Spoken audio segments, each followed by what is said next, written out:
Alam ng madami na sinabi kong ayoko magpakasal, na hindi ako naniniwala sa kasal dahil ang tagal-tagal kong naging malakas mag-isa. Wala akong naging matibay na haligi mula pagkabata ko, naghiwalay yung mga magulang ko at namatay yung daddy ko. Pero alam ko sa sarili ko na yung kalakasan kong yun ay pilit lang tinatakpan ng takot ko. Dahil sa totoo lang, takot na takot ako mahal. Takot na takot ako. I've seen so many broken marriages and I experienced a broken family at an early age. And those brokenness made me blind. It made me fear marriage. Pero ngayon, alam kong pwede na akong maging mahina dahil may sandalan na ako.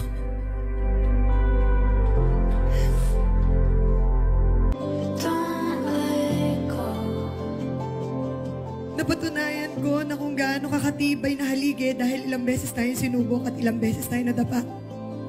Ilang beses tayo nasubukang mabali at mawasak ng mga pagkakataon at pagkakamali natin sa isa't isa. Pero sa lahat ng iyon, at kahit sa mga pagkakataong bumibitaw na ako, kumapit ka ng mahigpit sa akin. Tumindig ka para sa amin ng mga anak mo ng matibay na matibay. Niyakap mo lahat ng takot ko kahit may mga sarili ka ring takot. At kahit isang beses hindi mo tinalikuran yung pagmamahal mo sa akin kahit durog na durog ka na. Pilit mo binuo yung sarili mo para ipaglaban tayo. Pinili mo pa din ako.